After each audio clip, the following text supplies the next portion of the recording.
শুনলি শুনলি বড় খোকার কথাটা শুনলি? শুনলাম তো, কিন্তু মা, দাদাকে এখন চটিও না। তোমার জামাইয়ের জন্য ব্যাংক থেকে টাকা তুলতে দাদারও তো একটা সই লাগবে। বাহ, বাপের বাড়ির টাকা এভাবেই হাতিয়ে পাচার হচ্ছে তাহলে? হ্যাঁ, সব তো আমি। তোমার স্বামীর এত টাকার দরকার কেন? তোমার শ্বশুর বাড়িও কি ভিখারির বংশ, নাকি ওরাবার মতো টাকা পায়নি যৌতুক থেকে? আমার বাপের বাড়ি আমায় কি দিয়েছে কি দেবে তাতে তোমার কি? আমারই তো। এ বাড়ির যা কিছু এখন তো সব আমারই। আমার ভবিষ্যৎ আমাকে ভাবতে হবে না?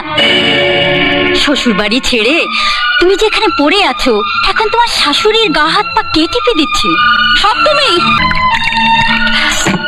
দাদা আর এক কাপ চা চেয়ে গেছে, এটা দাদাকে দিয়ে এসো। আর হ্যাঁ, গ্যাস ফুরিয়ে গেছে, আজ উনুনেই রান্না করতে হবে। দাদাকে চাটা দিয়ে কয়লাটা ভেঙে দিও। আমি কয়লা ভাঙবো?